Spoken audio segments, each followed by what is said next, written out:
Live from our 7 Tasmania studios, your nightly news with Peter Murphy begins now.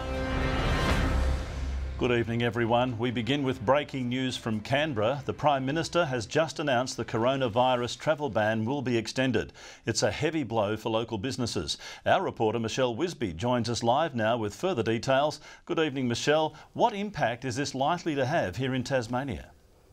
Pete, we understand it's the tourism industry here that's going to bear the brunt of this latest development.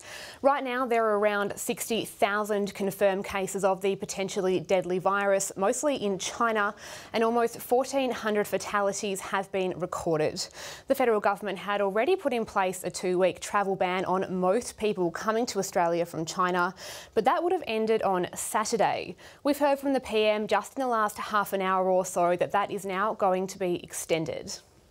Doing everything we can to keep Australians safe at this time and to ensure that we are mitigating everything that is possible to address any of the threats. This week we've heard from towns in the Midlands. They've seen quite a sharp drop in the number of visitors. Some businesses say they're seeing a big impact already, and that's starting to affect their income.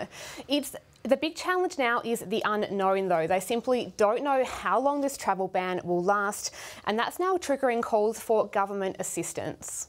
And the uncertainty around when they can expect some recovery to start in the market, what they're planning for, what to do around staff issues, how long do they carry their staff for. It's quite a difficult and really challenging circumstance.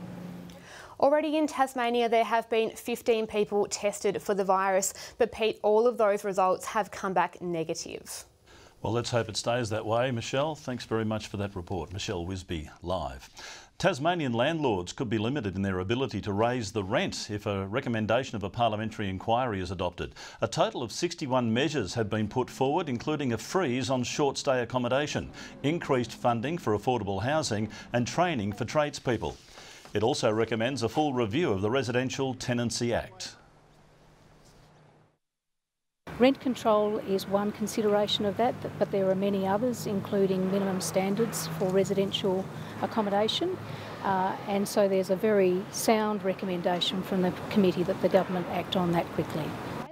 The government says it will consider the recommendations. A man has appeared in court charged with causing death by negligent driving. Paul Anthony Scaberas was charged after a crash on the corner of Victoria and Harrington Streets in Hobart last year. An 81-year-old woman died in the following days after being involved in the incident. He has previously pleaded not guilty to the offence. The matter has been adjourned until May. Police are still trying to track down people allegedly involved in a serious trespass incident which left the streets in lockdown yesterday afternoon. Authorities are searching for this Holden Calais sedan, which they say was driven into an old beach paddock, with reports of one person possibly having a firearm. The occupants fled on foot, causing police to deploy road spikes, a search helicopter and sniffer dogs. Anyone with information is urged to contact Crime Stoppers.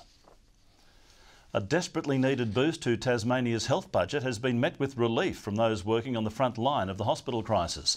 An extra $600 million has been directed into the sector, but it remains unclear exactly where that money will go and when it will be rolled out. A hospital system pushed to its limit. The crisis in Tasmanian health is well known, but an announcement from the government this week to push an extra $600 million into the troubled sector is a welcome relief for doctors.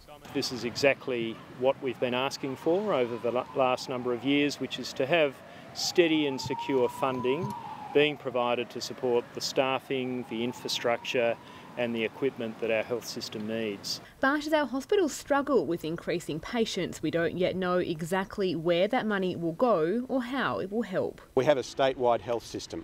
It all needs to be working together as a single system that's all joined up.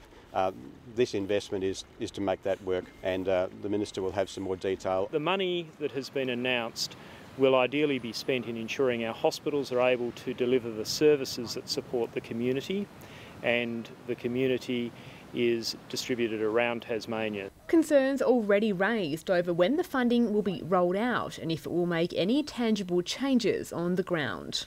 We've seen year on year the government needing to top up their health budget, and that is what they're doing here. What we need to know, and what Tasmanians need and want to know, is how many new beds will be delivered and when those beds will be open. Hoping the announcement will become much clearer in coming days. Michelle Wisby, 7 Tasmania News. Operators of the Henty gold mine say the first attempt to recover the body of missing miner Cameron Goss has been unsuccessful. For more, we're joined by reporter Sean McComish. So, Sean, where to from here for the recovery mission? Well, Pete, it's all very uncertain. Mine operator Pybar say the first attempt to recover Cameron Goss and the loader he was operating has failed.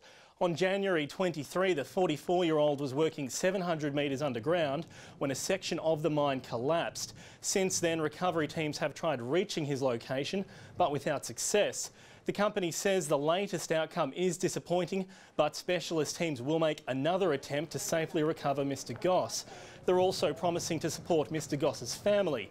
Yesterday, Premier Peter Gutwein said he too had met with the family to offer his support and condolences. When the next recovery attempt will be made remains to be seen. It's also an uncertain time for workers, with operations at the mine still suspended. Pete? Yes, thanks for that, Sean. Tasmania's peak motoring body has slammed our fuel prices, saying motorists are paying up to 15 cents more per litre than necessary. It's calling for real-time pricing to be implemented. However, the state government isn't committing to the policy. It's a weekly expense for most households, so when fuel prices are high, Tasmanian drivers feel the pinch at the pump. Never seems to go down, and if it does, it's not for very long, and so it's always going up. Everyone I know is always trying to find the right petrol station to go to be able to find the price they can actually afford. New RACT figures show Hobart and Launceston motorists are being slugged on average $1.55 per litre. However, the wholesale price is slumped to $1.30, its lowest level in 6 months, leaving the motoring body angry at what it calls gouging. We've got a 25 cent a litre margin between the wholesale and the retail price, and the RACT think that's way too much. The peak motoring body is calling for prices to be slashed to $1.43, a figure they say is profitable. The RACT also wants the government to introduce real-time pricing. And see where the cheapest fuel is, and if it's convenient to them, then buy at the cheaper rate, support the cheaper price, and then that drives other people down. We encourage people to shop around and if they have access to some of these apps, to share what they find. ComSec's weekly report says drivers shouldn't be paying more than $1.40 as global oil prices slump due to the coronavirus outbreak. However, the RACT isn't expecting local drivers to see relief anytime soon. Any global unrest, we quickly see the price go up. However, when the price comes down from a wholesale level, we see this massive lag. John Hunt, 7 Tasmania News. Tasmania's bushfire risk is being examined at a forum in Hobart tonight, hearing from 3 leading experts in the field. Bushfire preparedness, climate change and the effects of logging are just some of the topics set to be discussed. With 39 years of experience in the Tasmania Fire Service, former Chief Officer Mike Brown has worked through plenty of bushfire seasons. Tonight, he's sharing his knowledge with Tasmanians concerned about our growing bushfire threat. I've been seeing evolve, particularly over the last decade or so, in terms of these fires becoming more intense. And never before, I guess, have we had the evidence so blatantly put in front of us than we have over the last few months. He's one of 3 experts on a panel at the Hobart Fire Forum tonight, organised by left-leaning think tank, the Australia Institute. They say the aim of the forum is to share information about the effects of bushfires in Tasmania and the rest of the nation. Inform people on those very emotional issues like backburning, like forestry, like thinning of forests. How do we prepare? What do we do in our urban environment? That's the wonderful thing about this fire forum is we've got some great minds coming together like Mike and David Bowman, and we'll really be able to put to rest some of those myths. The government says this year most of Tasmania has been lucky compared with the bushfire breakouts interstate, but they aren't being complacent about our fire risk. As with any fire season, there will be a detailed review of all of the fires, all of the campaigns and the techniques used to fight them. We'll be learning from that, as we always do, and applying what we can. The next forum will be held on the 27th at Hobart's Town Hall. Ebony Ablett, 7 Tasmania News. The future of the Temco smelter is still uncertain following the release of the company's half-year results. South 32 is still considering potential divestment, closure or suspension of its alloy smelters. Looking ahead, we remain focused on sustainably improving our operating performance and reshaping our portfolio. The company says operating costs were reduced due to lower volumes at the Bell Bay site. One of the state's most pristine locations at the centre of long-running wastewater issues has been given a boost by the state government. Millions of dollars will be contributed to improve treatment systems near Coles Bay in a bid to ease pressure on infrastructure. It's an issue on the minds and on the nose of Coles Bay residents. For years, septic and wastewater issues have plagued Tasmania's most sought-after tourist destination. We've had a number of challenges here in terms of both odour, we've had some beach closures. A spike in visitor numbers in the Freycinet area, now more than 300,000, has put increased pressure on waste infrastructure. It has been a big concern over the time, particularly at peak periods. But now a move hoped to flush all the problems. The state government committing close to $8.5 million to upgrade the existing sewerage treatment plant while building a pipeline connecting the facility to the Wineglass Bay trailhead. It turns out that we've got the facilities that we need to meet immediate demand as long as we look after them the right way. In addition, the local council will receive $100,000 to educate residents about private treatment systems. To ensure that on-site private waste management systems are properly maintained and are up to standards. But local operators say one of the biggest issues is the lack of staff accommodation, with a rise in short-term holiday rentals, making it difficult for workers to find a place to live in peak tourist season. The government says its Freycinet master plan will also address the problems of visitor overcrowding. There is a range of different strategies there, many of which are about traffic and numbers and access. The first stage of the project is due for completion by December this year. Garth Burley, 7 Tasmania News. The controversial approval of a hotel complex at the top of Rosny Hill is heading to the courts. Developers are proposing a 60-room hotel with a restaurant and cafe on the popular lookout. Council approved the project, saying it will provide tourism and economic development for the area. However, the Rosny Hill Friends Group is now appealing the approval to the Resource Management and Planning Tribunal, saying the plans aren't suitable for the site. It has left the occasional confused teenager in a coughing fit, but for those who know how to use hemp, the possibilities are endless. Tasmania already produces the lion's share of crops, and farmers are encouraging others to enter the market. In the fields around Cressy stands a sea of green.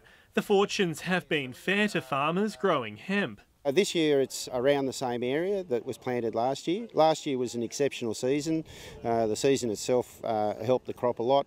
As we heard today, there's been more challenges this year. Challenges including a cold spring followed by a windy summer. There are nearly 40 growers across the state. Cressy's Tom Green was encouraged to join the market last year. The potential of a tonne and a half yield at $3 a kilo was too good to miss out on. Since then, he's had to tackle a price drop, but is still upbeat. Hemp foods were legalised nationally in 2017. Tasmania now supplies 80% of the nation's hemp seeds.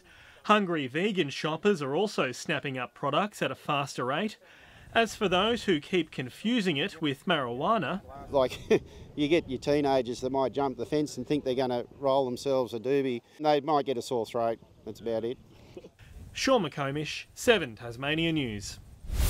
A Tasmanian football club is making the bold move to change its identity in the hope of improving on-field success. The Uni Mowbray Eagles are dropping both the suburb and the mascot from its name.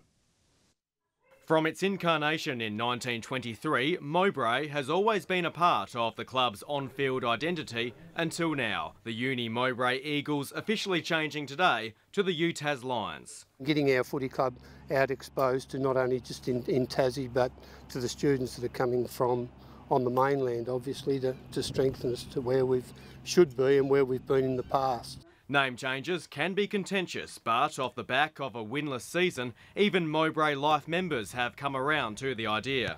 We're not going to lose our history. We're not going to lose our history at all. It is all there in our club rooms. As part of the change, the club can now lean on the university's sizable resources, including insurance, sponsorship connections and social media publicity. Clubs like this are very heavily run by volunteers, and there comes a point when the volunteers need help, and we understand that. So the university's got a huge array of resources right at their doorstep, but we haven't utilised them as probably best as what we have in the past. But it still needs to position itself as the club of choice for new students. They can come down and go, yep, know about the footy club, it's close, convenient, everything's here that they need, so they can come to us and have a chat and we can organise and go from there. 2011 will now go down as the old guard's final premiership glory. Now's the time for the new look Lions to roar. Good evening. Launceston was the state's top today, reaching 27, Devonport 24, Hobart and Burnie a high of 21, 20 in Friendly Beaches and Flinders Island a high of 23 across Lowhead and Strawn, and Ooze 24.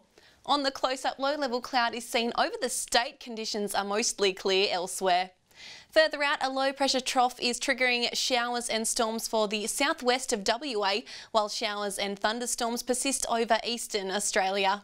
Tomorrow shows a trough approaching Tasmania, while low-pressure systems and surface troughs are seen over most of the mainland. East to northeasterly winds tomorrow, 10 to 20 knots, swells up to 2 metres in the west and south and below 1 metre in the north. Tomorrow's forecast now: Hobart 25, showers and 27 in Huonville, Campania showers easing. In the north, a shower or two in Launceston, Devonport showers and 24, 26 in Georgetown. Burnie tomorrow showers, Strawn a high of 25, 22 and showers in Wynyard. St Helens 23, Swansea showers easing, a high of 24 in Port Arthur. The UV forecast, very high 10s across the state. Looking ahead to the 3-day forecast, Saturday showers easing about the south during the morning, Sunday showers about the northwest, fine elsewhere, and Monday fine with easterly winds. Capital cities, a high of 31 across Melbourne and Brisbane, a partly cloudy 26 at Adelaide and Alice Springs 41. And currently Hobart 18, Launceston 28 and Devonport 20 and mostly sunny. And Murph tomorrow is Valentine's Day, and yeah, it is looking very hot and wet across the state. Well, I reckon you'll be getting plenty of cards and roses into the station, Jackie. Thanks for that. We'll see you tomorrow night. Now, before we leave you, this just in, police are responding currently to a serious two-vehicle crash on the Bass Highway at Parramatta Creek. Traffic diversions are currently in place and the road is expected to be closed for several hours. We'll have more details as they come to hand. Now, that's all our news for now. I'll be back later for updates. Thanks very much for joining us. Good night.